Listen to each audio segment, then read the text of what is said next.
Hello everybody, Lawrence Fleming again. I told you I was going to have to make a second video because I'm working tomorrow. I got to get up about 6, clean up and get on the road. But I'm going to tell you a little bit about myself. I don't like doing that, so I'll do my best to grit my teeth and do it. See, the thing is I don't want credit for this stuff because God is doing all this stuff for me. He's given me the ability and the gift to be able to make a living doing things, and He's put me in positions where I was able to do that.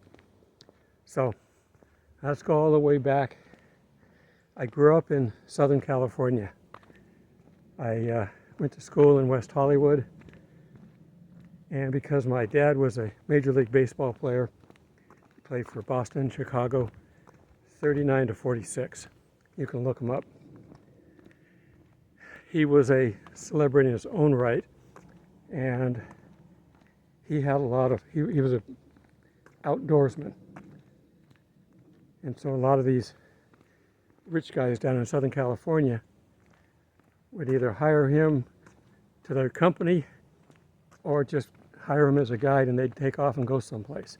And these people had their own planes. I mean, we were never wealthy. We were just well off because his friends would take care of us. Like I said, a couple of his rich friends gave him his two main jobs out of baseball. He worked for an aircraft company, and he also worked for a wealthy person that wanted to dabble in mining. And I'll leave it at that. I don't really want to mention names. That's someone just leaving camp here. I've walked all the main trails in this one section. I was in another section earlier and last week. It's all pretty much the same. North Georgia is pretty much the same. North Georgia's trees. Just look around.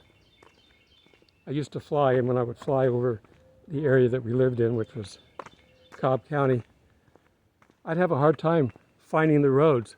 Look up. I mean, see how close the leaves are up there. You can't see some of these roads unless they're 4-lane, and back then they weren't 4-lane. We had 2-lane roads, a lot of them. All right. So my dad, with this mining company, ended up in Nevada. And when we got over there, there's a car coming, I'm going to get across the road. When we got over there, that's where I did high school, and then I went in the Navy. Okay. The Navy was in '72. I went to school to learn how to work on radar. That took me to the San Francisco area.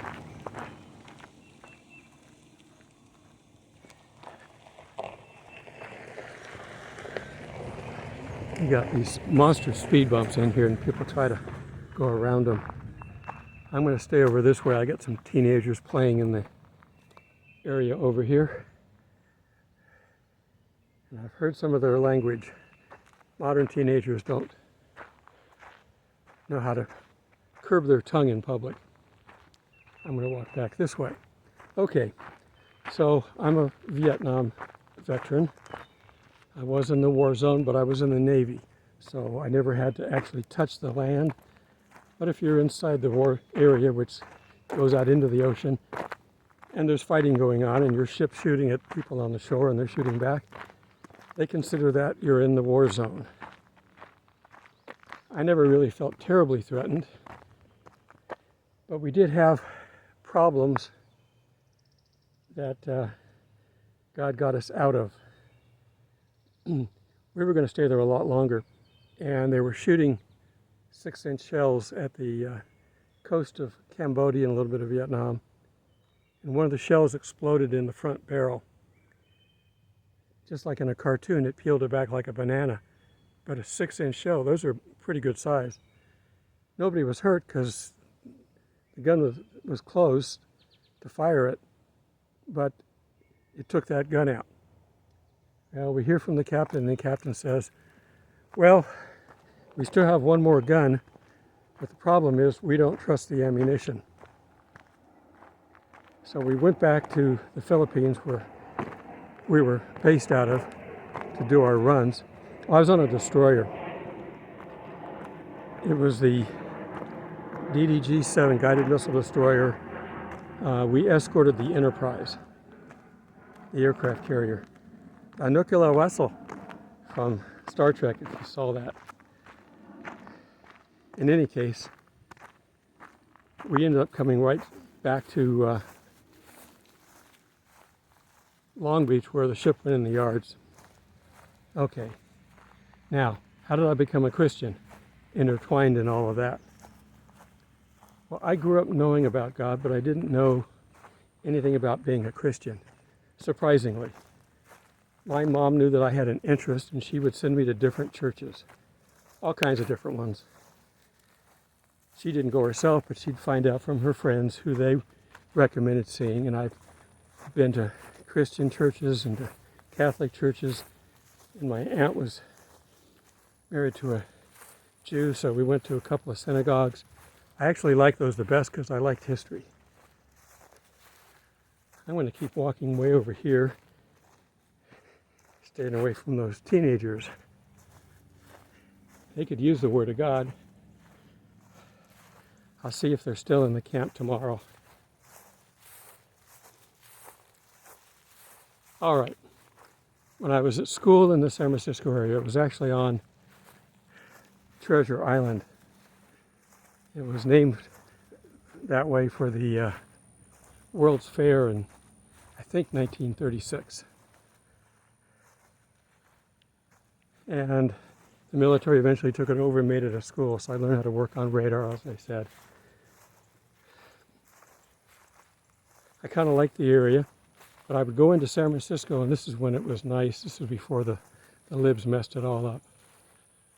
I'd go into San Francisco and I could eat at the best restaurants there, play around the touristy areas once you get familiar with where everything's at. It was a pretty good place to be stationed. But there's a church out of Castro Valley. It's on the East Bay side, south of Oakland. And they sent in a little missionary group to pick up servicemen. I wish they did this stuff today, but they don't. They probably have too many cities, don't want God being spread around their city. They'd rather have hate. But in any case, they'd send a bus in, and they would pick up servicemen wandering around, take them back to the church, promising them activities, girls, well supervised by the way. Not necessarily dances, but they would have activities, volleyball, softball, a lot of different things for all of us to do. Okay, I defy those teenagers to find me back in these trees. Okay, that's where I got involved.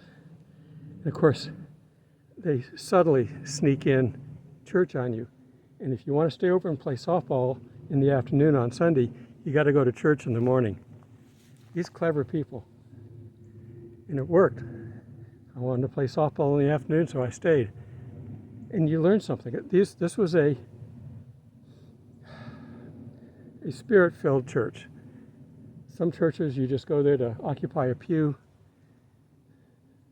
put your little tithe in, and you've done your duty for the day or the year or whatever your habit is. But this one here, they were really interested in people and helping them out. The church is still there. It's under new management, but still spirit-filled, so it's okay. Because everybody that I knew there, the pastors all have passed on. What's it called? It's I think it's called the Three Crosses now. But it was a neighborhood church at one time. You can't miss these three, 60, 70 foot tall crosses on the hill overlooking the valley down below of Hayward, San Leandro, and all that area. I don't know if you're familiar with that, but that's where I became a Christian. And we also started going out and I would be part of the bus group to go out, and because I'm in the military, so I could talk to other people in the military, and so helping to get people back. Have to understand that this took a big, strong bit of faith, because in my childhood years in Southern California and then moving eventually to Reno, we moved like every other year. And so I had a hard time making friends. I was shy because of it. So it took me a long time for me to even have thought about back then, me doing a video like this. It was totally unheard of. And to be acting in front of all kinds of people too, it's unheard of for a child looking forward into time. But God can do anything. So anyhow, I'm going to school there, become a Christian, and then we head overseas. This is before the earlier story. And I'm already backsliding. I'm on a ship full of sailors, and you know how sailors talk. They carry the reputation of someone in every port and have language and drink a lot and all that stuff. So I wasn't completely turning it, not like that, but it's eroding my confidence. And I'm going, God, what am I going to do? I'm going to be like this for a few years now. I'm in the Navy. And so he came in with a job for me to do the next day, right after I prayed it. So this is how God takes care of me. He made me, since I was the new kid on the block, like I said, a destroyer. I think there was like 15 or 20 of us in our division. There was only supposed to be 6 or 7. They put in a requisition and got everybody. Typical government. But anyhow, they made me the mail boy. So I had to go get the mail for our department every day. And I get up there, and apparently I had mentioned this to the mailman because he apparently was talking to me about Christ, that I was a Christian. Well, from then on, I never had to worry about backsliding, because if he could see me hanging out with the wrong people, he'd give me something to do. And we'd get together and we'd have Bible studies. I think there were 4 Christians on the ship. Complement of what? I don't know, 170 people or something like that. 4 Christians, that's not at least willing to admit they are. But God stayed with me the whole time. When we get back, we go to Long Beach. And the ship goes in the yards. And I didn't want to stay on the ship because they were going to be tearing it apart, and it's grinding and welding and it's noisy. So I put in a request to get over at the base. Had some barracks there. And 4 of us that were on the ship held them off and carried them in, one right after the other, and submitted them. And they go, well, you guys mind sharing a room? And we said, no, not a problem. So they put us all 4 Christians in one room. We brought back lots of stereo equipment from being overseas. That's one of the advantages of buying their, a brand new stereo system for $75 that back here would be $1,000. So we put that up, and we were playing Christian music in the room, and that was really helpful. And we didn't have the animosity that they do now. People liked it. We couldn't blast it all night and do all that stuff, but they enjoyed it and didn't mind us and didn't tell us to stop it. And in fact, we got a chance to witness to a few of them. During this time is the time that Chuck Smith and Calvary Chapel started their music programs. So we started driving to Costa Mesa. A little bit of a drive, not something I wanted to do all the time, but basically it was a Saturday night thing.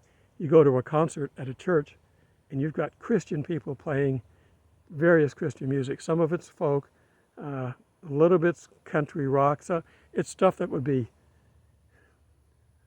too laid back for the people that listen to the rock music today. But back then it was perfect. And Maranatha music was born back at that time.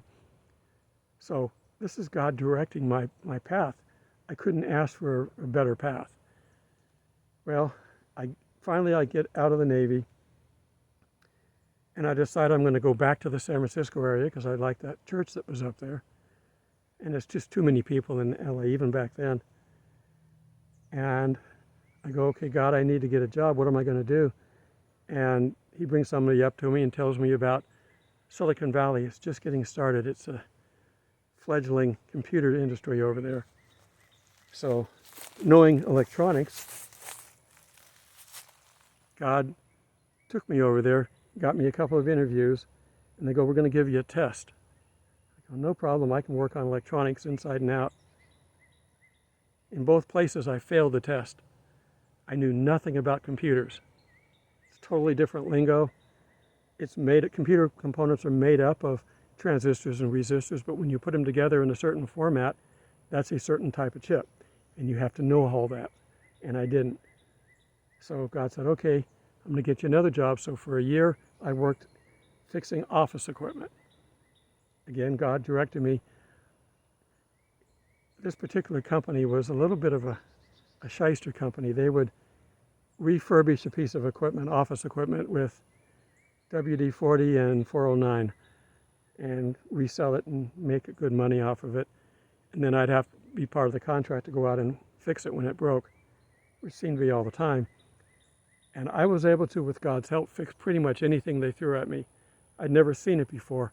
And I learned a ploy from God. He said, just ask them what it's doing wrong, get them to show you. That's how you get involved with people, is you get them to show you what their problem is. So they'd flip it on, so now I know where the on-off switch is. They'd push the buttons to make it do something, and I watched that, memorized it as it happened. And then I said, okay, I got it. Let them go, and I could figure out what the problem was. That's God's given gift to me, is to be able to discern problems. Mechanical mostly, but electronic or engineering-wise, it's all basically the same. And people eventually fit into that if you look at them from a logical point of view. Okay. Moving forward, I eventually taught myself how to work on computers, because you're working to get this in school. In high school, we had punch cards. If you know what those are, great. If you don't, it's really old. It's before the War Games computer, which I had one of those, by the way. That was an MSI computer. But I taught myself what I needed to know. I built my first computer in that year, got it working, and then realized that you can't go to Radio Shack because there wasn't any, well, not immediately, and I couldn't buy software because there wasn't any ready-made software. Bill Gates hadn't been around yet to create Microsoft. Steve Jobs hadn't created Apple yet, so we were on our own. We were all begging somebody to do that because every computer that we saw was different. But anyhow, I learned how to write programs for it. God taught me that. So then I went back to Silicon Valley, got a job there, and worked there until I decided I was going to tackle a tougher job. I went back to LA and went to work for an aerospace firm, TRW Aerospace. And that's where I worked on a satellite system. Okay, you can see I've had a very blessed life. That doesn't mean there's no obstacles, there's no problems. I've had plenty of those. I've had my shares, more than the average person, but not more than some of you. I've heard some of your stories, and you definitely have my prayers. But I've had to deal with things. God always helps me through them, so I never worry about it. I was in a car accident, and I had a disc in my neck collapse, and it was a great deal of pain. They were able to fix it with some metal, and it's fine. I just can't turn my neck all the way side to side, but there's no pain. And that was what I was concerned about. I didn't mind not being able to move the neck. It's got its issues. If I'm going to back out of a driveway, I have to turn my whole body to back out. I can't just turn my head. But, you learn to deal with these things. But anyhow, we were working out there. I met my wife at the time at TRW, and we ended up with 2 boys. And as they were getting ready to go into school, I didn't want them to be in the LA school system. So we looked around and trying to figure out where to go. And we talked about it at church, and a couple came out that knew the pastor there, who was a Christian music disc jockey. I always loved music. I can't sing. I know how to play the guitar, but I don't have the music in me. But anyhow, a couple came out from Georgia, and they said, if you're ever back here, look us up, give us their phone number. And we ended up on the side of Atlanta, the northwest side, of Atlanta, where we lived for over 30 years. One of the advantages of having God lead you, I didn't have to do a whole lot. I sent my resume to Lockheed because the project we were on was a Lockheed subcontract, and didn't hear a word back. Well, the people that we met at church goes, let me take you over here and introduce you to somebody. He works at Lockheed, and he's in one of the department heads there. He might be able to help. Well, sure enough, I told him I sent my resume. He looked for it on the next Monday, couldn't find it, said, if you walk your resume in, we've talked long enough, I guarantee you a job. I did and got the job. Well, that wasn't where I was supposed to stay, but that's got me the job to get me by the first year. At which point God said, I've got things for you to do. And I ended up starting one of a number of companies that I ran. And that allowed me the freedom to do a lot of what I've done growing up. I started being a scoutmaster, helping boys. This is when they were still asleep. They weren't woke yet. And it was a great experience because you get to see how these boys are growing up and you get to have an influence in them. I don't know where most of them are at now, but I help plant seeds of curiosity, seeds of knowing about God, because all scout troops are sponsored by a church and they have to go to the church. Not necessarily every weekend because we go camping, but we have someone that would, lead songs, lead music, lead prayers while we're camping. This is Georgia, so I don't know about other states, but we got away with doing that here with no problem. At some point in time, my roots of Hollywood came back and I started looking to see what I could do.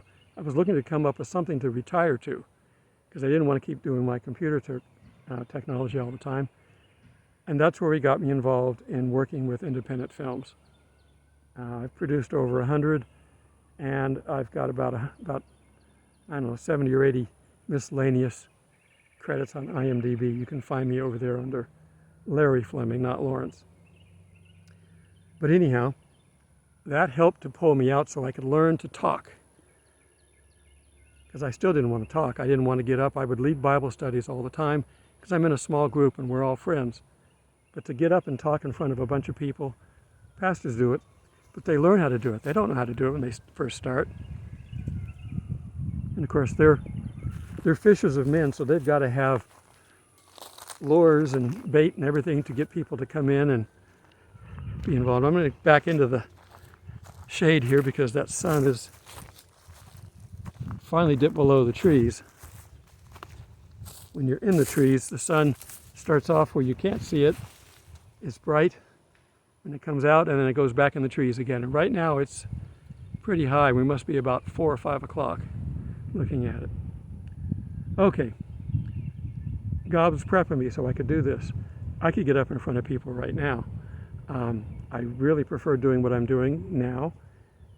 But if I'm invited someplace, I could go and talk. That's not a problem. As you can see, I can talk for a long time. And some people may not say a whole lot. I don't know what God has next for me, but whatever it is, I'm ready to do it. I was hoping that I'd get over to Jerusalem. I've been all over on the east side, but I've never been to the west. I'm Scottish by heritage. My bright red hair when I was younger made that obvious, but I haven't seen that hair in years. I want to go there. I've got a tour guide friend that does tours all the time, and the last time I talked to him, he said because of everybody finally getting freedom, there's a pun intended there for William Wallace. Freedom. I come to offer you freedom. I do cosplay him at the Renaissance Festival, but that wig that he wore, that's about $500, so I just have whatever hair I have from my work. But in any case, I want to go over there. He says he's booked solid for the next year, people getting out. It's the same here. I mean, all these people with RVs trying to find a place to park. I can't find I can stay at parks anywhere from 1 to 2 weeks.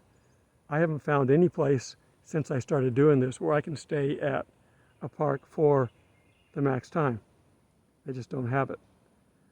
The weekends basically are booked solid. Okay, so God has me doing this for a little while. You have encouraged me enough to continue doing this, and I will do it until God directs me elsewhere. I don't see any other plans right now. I wouldn't mind going over to Jerusalem if I get an invite and a ticket. I told him, I'll go any place you want me to go, but you're paying for it. And he's in agreement with that, so I just have to be patient, wait, and keep doing what I'm doing. Because I would like to take you over there. I may not spend a whole lot of time in Jerusalem because, frankly, I don't like what they've done to it. I've seen all the tour guides and their videos online, and I supported a couple of them. A new one that started again is Danny the Digger. When they were under lockdown, he had to come up with something to do like me. I started this channel under lockdown because I didn't have anything else to do. I couldn't work. And it took a while to get the growth, but it's there now, and so I'm content where I'm at. But I would like to take you over there, but I want to go see all the other sites. It's basically one historic site built on top of another on top of another. You can't dig 10 feet without digging up something historic. And the thing is you've got to document it. As you're going down through the layers, you've got to document that. Okay, this is from 700 AD, this is from 100 AD, this is from 400